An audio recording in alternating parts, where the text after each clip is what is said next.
वाटतं, बरोबर आहे का नाही? बरोबर. मी कशाला आडू त्याला, चांगल्या ठिकाणी जायला त्याला कशाला आडू? अशी धिडे करा बघा, कलर पण किती छान आला. चला आज दिवसाची सुरुवात अशी करू. कोमट पाणी करून घेतलं, त्याच्यात लिंबू पिळून घेतलं. म्हटलं आधी लिंबू पाणी पिऊन घेऊ. कपडे पडले होते खूप, 2-3 दिवसाचे होते, तर म्हटलं मग कपडे धुवून घेऊ.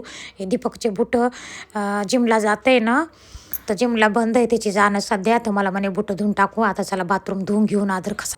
राम राम. शोभा काळे यूट्यूब चॅनलमध्ये, ब्लॉगमध्ये, रेसिपीमध्ये आपल्या सगळ्यांचं मनपूर्वक स्वागत करते. मैत्रिणींनो, तुम्ही कशा आहेत? चांगले आहेत ना? चांगलं राहायलाच पाहिजे हीच मी देवाच्या चरणी प्रार्थना करते. आणि राम राम म्हणत जा. राम राम, हाय हॅलो सोडा, राम राम बोला. आणि दुसरी गोष्ट, मी आता थोडंफार कसं असं यूट्यूबर चेक बघत राहते, कोण कसे, कोणाचे कसे व्हिडिओ राहतात, कोणाचे कसे व्हिडिओ राहतात. तर सगळे हाय हॅलो नमस्कार म्हणते. तर राम राम म्हटलं तर आपल्या तोंडातून देवाचे शब्द निघतील, 2 शब्द, तर आपल्यासाठी चांगले आहे. आणि तशीच सवय लागते आपल्याला राम राम म्हणायची. तर चला ठीक आहे, आता आपल्याला काय करायचं आहे, आज एकादशी पंधरवाडी, तर आपल्याला थालीपीठ बनवायची. रात्री भगर भिजून साबुदाणा मिक्स करून भिजत टाकला होता. आणि ज्यांनी बी सबस्क्राईब केले त्यांचे लाख लाख धन्यवाद, ज्यांनी बी नाही सबस्क्राईब केले त्यांचे बी लाख लाख धन्यवाद. तुम्ही बी सबस्क्राईब करा. मी 12 महिन्यापासून यूट्यूबवर काम करायला लागले. यूट्यूबवर काम करणं सोपं नाही आहे, खूप अवघड आहे. त्याला 1-2-3 माणसं लागत येतं, पण मी एकटी करायला लागले. व्हिडिओ मी एकटीच काढते, व्हिडिओ मीच काढते.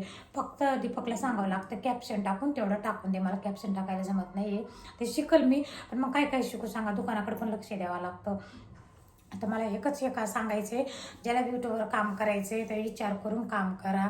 खूप कष्ट पण करावं लागते तर, आणि सगळ्या गोष्टी लागतात. घरात वायफाय पण लागतं, बिना वायफायचं व्हिडिओ पडत नाही लवकर, नुसत्या मोबाईलवर पडत नाही. मोबाईल पण चांगला लागतं, कारण काय होतं, मोबाईल सुरुवातीला चांगला जर असला ना तर क्लिअर दिसलं का पटापटा यूज यायला टाईम लागत नाही. आणि मोबाईल चांगला नसला का मग कोणी बघत नाही व्हिडिओ, फिक्कं क्लिअर दिसत नाही ना, मग त्याच्यामुळं लोक बघत नाहीत. आपण बघा, आपण सुद्धा बघत नाहीत ना, कोणाचं क्लिअर नाही दिसलं का मग आपण सुद्धा कोणाची व्हिडिओ बघत नाहीत. तर मग तसंच आपलं पण राहतं. मग त्याच्यामुळं मला सगळ्या गोष्टींना माहिती नव्हतं, काही नॉलेज नव्हतं त्याच्यामधलं. आणि दुसरी गोष्ट, आम्ही टाकायचं म्हणून टाकत गेलो, पण तसं नाही, टाकायचं म्हणून टाकायचं नाही. सगळा अभ्यास करून, सगळा विचार करून यूट्यूबवर काम करावं लागतं. आता मला आत्ताशी आताशी माहिती होते लोकांना, तर मग मला विचारतं. काल ते भाऊ पण विचारायला लागले, तुम्ही कालचा व्हिडिओ बघितला असं, काल ते भाऊ म्हणू लागले ताई व्हिडिओ कोण एडिट करतं, तर म्हणलं मीच करते. तर त्यांना खूप आश्चर्य वाटलं, छान वाटलं. तर असं आहे, यूट्यूबवर काम करणं सोपं नाही, खूप अवघड आहे. तर चला ठीक आहे, माझे व्हिडिओ कुठून कोण कोण बघतं ते पण मला कमेंट करून सांगत जा, तर मला कळतं. आणि कमेंट केलं, आता मला काल कमेंट आलेली आहे शिवाई मसाले, त्यांची कमेंट, त्यांनी माझा पूर्ण व्हिडिओ बघितला वाटतं. तर शिवाई मसाले, तर त्यांनी छान कमेंट केली, खूपच छान काळेताई अशी कमेंट केली ना, तर मला छान वाटलं बाबा. तर मला अशी कमेंट करत जा, नुसते बघून सोडून देवजून त्याच्यावर नका. खूप कष्ट करावं लागते त्याच्यावर, सोपं नाही. आणि मी एक काम सांभाळत नाही, दुकान सांभाळून यूट्यूबवर काम करते. आता त्याच्यात पडले तर ते पुरं तर करावंच लागेल ना. आणि नसतं पडलं तर मग काही वाटलं नसतं. तर अर्धावट कसं सोडायचं. 1100च्या पुढं माझे सबस्क्राईब झालेले, फक्त आता चॅनल मोनोटाईजची वाट बघते मी. तर त्याला यूज लागते, तर घंटे, अजून घंटे माझे कमी, वॉच टाईम, त्याला वॉच टाईम म्हणते. तर इंग्लिशमध्ये, माझ्या मराठी भाषेमध्ये म्हणते तर त्याला घंटे, तर अजून घंटे काही कमी आहे. तर चला ठीक आहे, जास्त वेळ न तुमचा घेता आता ना आपण धिरडे किंवा थालीपीठ म्हणू तर ते बनवू. आधी ना फ्लॉवर बनवून घेते. 12 वाजले ते येते जेवायला. त्या दोघा बापा लेकापुरता फ्लॉवरची भाजी, आणि नंतर माझे एकटीचे उपासाचे धिरडे बनवते. तर आपण मस्त छान फ्लॉवर आहे, दोघापुरती पातळ बनवू. इकडे भाजी टाकली मी फ्लॉवर.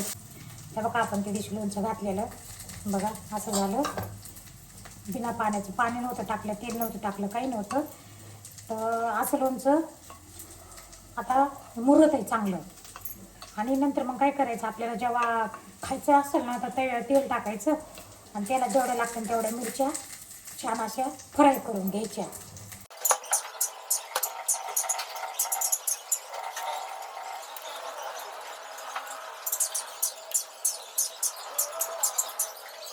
कपडे घालायला गेले. कुत्रं किती भूक लागलं बघा, आमच्या 5व्या मजल्यावरनं कुत्रं पाळलेलं आहे. तर चला, इथं मी ना कुटके शिजून घेणार आहे. रात्रीच्या 2 पोळ्या उरल्या होत्या, तर असे कुटके पण शिजवायचे कधी कधी भुगा करण्यापेक्षा. जिरं, मोहरी, कोथिंबीर, लसूण, लाल मिरची पावडरची फोडणी द्यायची. चला आता धिरड्याची तयारी करून घेऊ. रात्रीचं भिजू घातलेलं छान भिजलं. इथं बटाटं आणि मिरची घेतली धिरड्याला, बगर दळून घेतली. आता आपल्याला काय करायचं, बटाटं चिलून छान मस्त बारीक बारीक तुकडे करून मिक्सरमध्ये ते पण दळून घ्यायचं. मागच्या वेळेस मी खिसून टाकलं होतं ना, तर जराशी असे वातड झाले होते.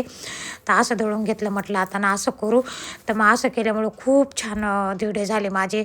हिरवी मिरची पण दळून घेतली. तुम्ही पण असेच करून बघा, इतके चवदार, इतके खमंग लागले. आता हे मिक्स करून घ्यायचं पीठ मस्त आपल्याला छान एक जीव. तोपर्यंत इकडं सरी तयारी करू. इकडं भाजी पण झाली माझी फ्लावरची. आणि बटाटे खिसून टाकले होते ना, तर असे कडक कडक नरम नव्हते झाले. हे नरम सुद्ध झाले. मला ना बगर शिजवलेली आवडत नाही, मला असे धिरडे आवडत येतं. तर असे धिरडे केले मी पहिली बार करून बघितले, तर खूप चांगले झाले, खमंग चवदार झाले आपले धिरडे रेडी. तर झाले आपले धिरडे तयार. असे धिरडे करा बघा. कलर पण किती छान आलाय आणि बघू शकताय बघा. तर हे उपासाला 1-2 धिरडे खाल्ले का दिवसभर टेन्शन नाही बघा. आणि बटाटं खिसून नाही टाकायचं, बटाटा पण मिक्सरमध्ये काढून टाका. इतके छान लागायला लागले तर, इतके सुंदर लागायला लागले तर, इतके खमंग चवदार बघा. हे बघा, आता एकटी पुरते केले, मला एकटीलाची एखादच राहते ना, त्याच्यामुळं ना मग 2-4 झाले.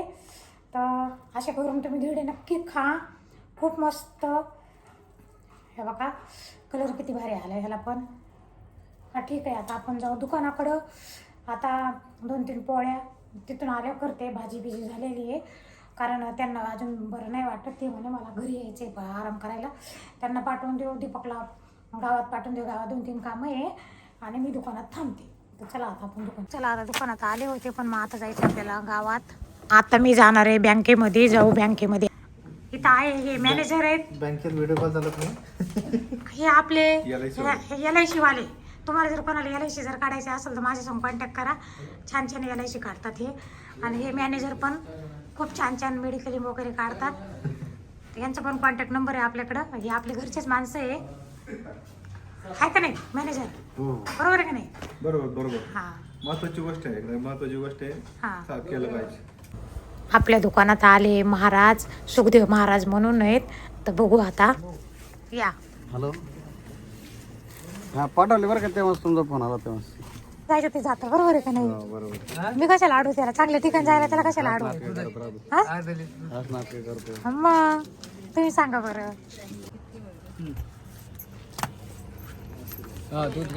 या महाराजाचं सांगायचं म्हणजे आमच्या बाबाची दारू सुटलेली आहे. तर पावलेले ते शनिदेवाचे भक्त येते. तर औरंगाबादपाशी वाके म्हणून आहे, तर ते तिथले. ते इकडं कधी बी आले का तर आमच्याकडे चक्कर राहतो. आम्ही पण तिकडं जातो. आता काही दिवसापासून गेलो नाही, पण आता 17 तारखेला जायचा निर्णय चालू आहे. आता घरी आले 9 वाजले. आता आपण हातपाय तोंड धुऊ, फ्रेश होऊ. सकाळपासून बाहेर चेहऱ्यावर सगळी धूळ बसली आहे. आणि दिवसातून 2-3 वेळेस चेहरा धुतला पाहिजे, पण धुणं होत नाही. चेहरा धुतला का आपल्यावर घाम वगैरे ते धूळ बसते.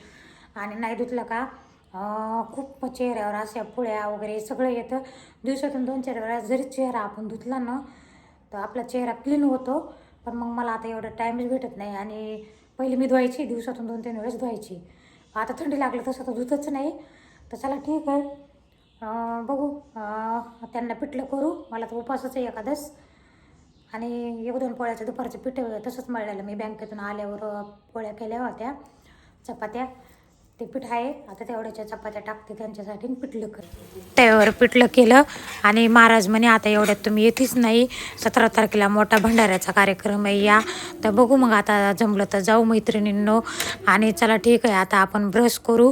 हे ब्रश रोज रात्री केला पाहिजे. बरेच जण रोज रात्री ब्रश करत नाहीत. मला डॉक्टरने सांगितलं होतं रोज रात्री झोपताना ब्रश करायचा. व्हिडिओ जर आवडला तर सबस्क्राईब करा, लाईक करा, शेअर करा, कमेंट करा. शुभरात्री सगळ्यांना.